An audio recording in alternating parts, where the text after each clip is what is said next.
Magandang tanghali po mga ka-BJ. Andun tayo sa bukid, sa animan po ng mais.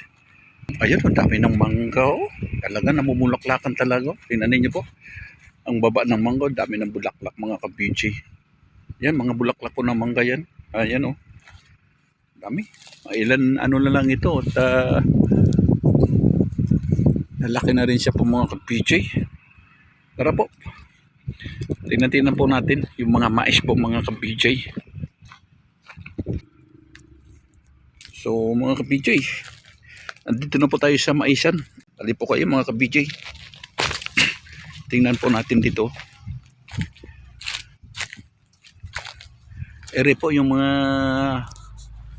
mais. Ang lalaki na rin po mga ka-BJ oh, pero hindi pa ito pwedeng i-harvest.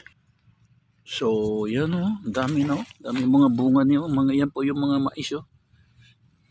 Ang sasarap nito mga mais po ito mga ka-BJ.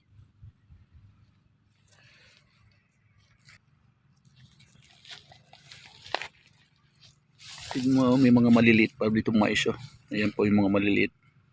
Tapos ito. Ayan, ere po yung maliliit oh. Ayan.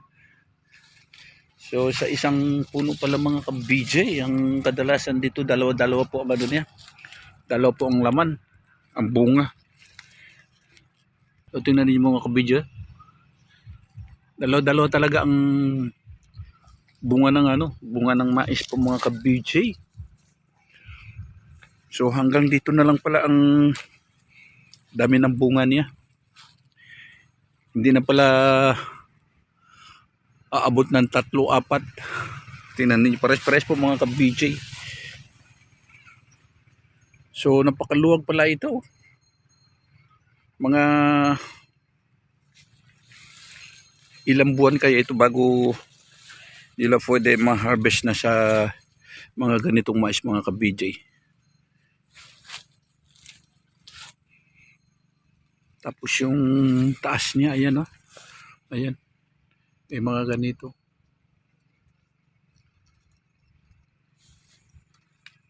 Ang luwag.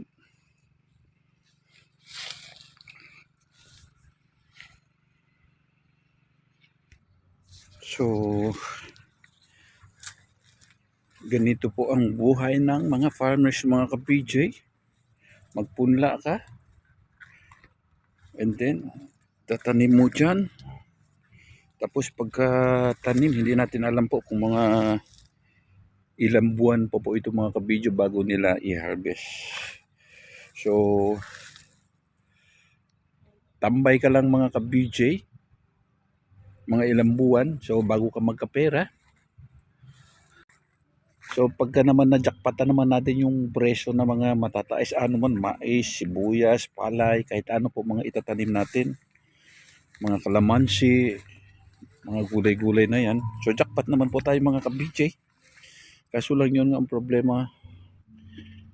Tulad nung sinabi ko, dapat talaga meron tayong extra income pag tayo po nagpa-farmers mga ka-BJ.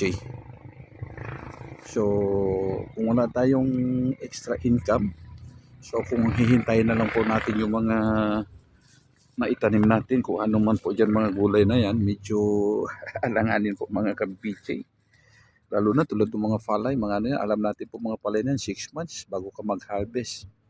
So kung yan na lang po ang hihintayin natin, nako, mukhang kumakalampag po ang sikmura natin mga ka-BJ. Tapos pagka meron po tayo pinagpagpapaaral, meron po tayo kinagastusan mga ka-BJ. Kaya't dapat talaga itong mga farmers ito, inalagaan talaga ng mabuti itong mga ka-BJ, ano? Para kahit paano mayroon sila pantustos, dahil sila po ang nagbibigay ng mga kinakain natin, di ba? Kung walang farmers, walang gulay, walang bigas, walang ganito mga mais, kung hindi dahil sa kanila. So marami dyan farmers lang ang sabi nila, pero huwag na po natin ilalang po lang po yung mga farmers. Sa buong mundo po yan. Kahit wala pong farmers, sa buong mundo wala po tayo kinakain. Tingnan ninyo pagka ganito. Nakabilad sila sa araw. Pag nagtatanim. Tapos pag nililinis nila po yun, sigurado po nililinis nila yun yung, ayun, tingnan ninyo po mga ka-BJ. Oh. Malinis po yung tinatayuan po ng mga ng mga mais, mga ka-BJ. Tingnan ninyo dahil nililinis po nila yung mga ka-BJ. So, mahirap talaga. Napakahirap talaga bilang isang mahirap.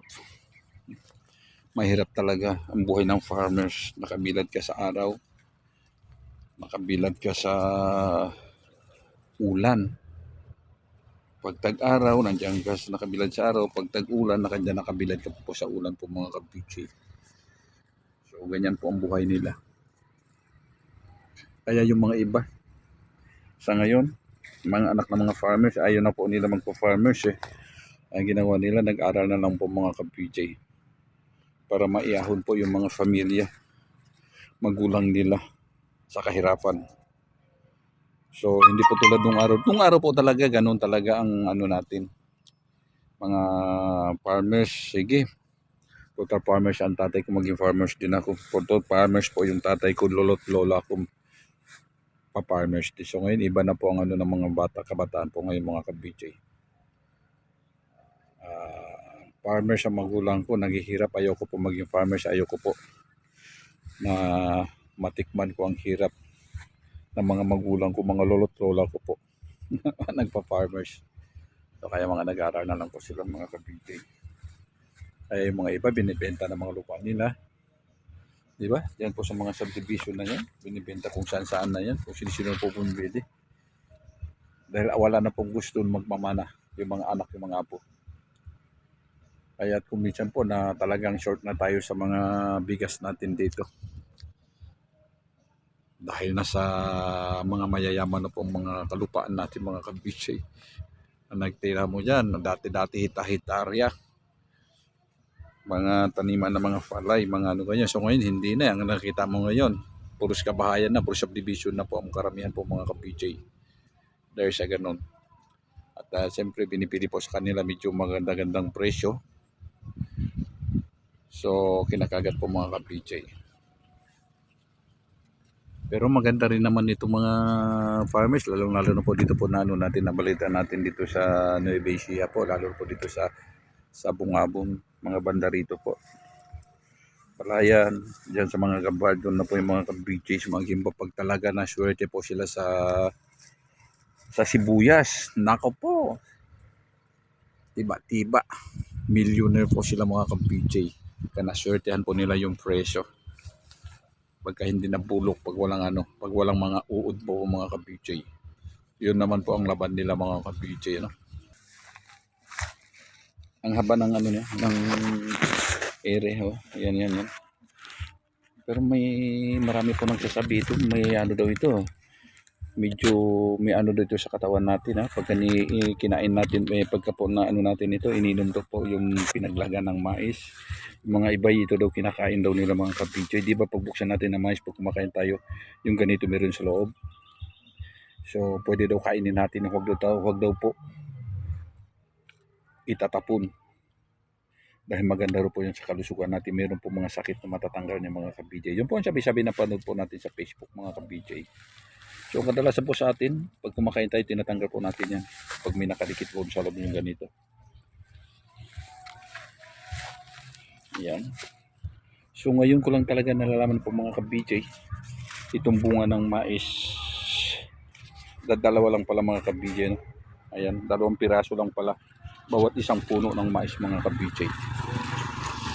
Kala ko marami eh. Kala ko mga 4, 5, mga ganyan. So hindi pala yun. Yan, 2 lang din siya mga ka-BJ. So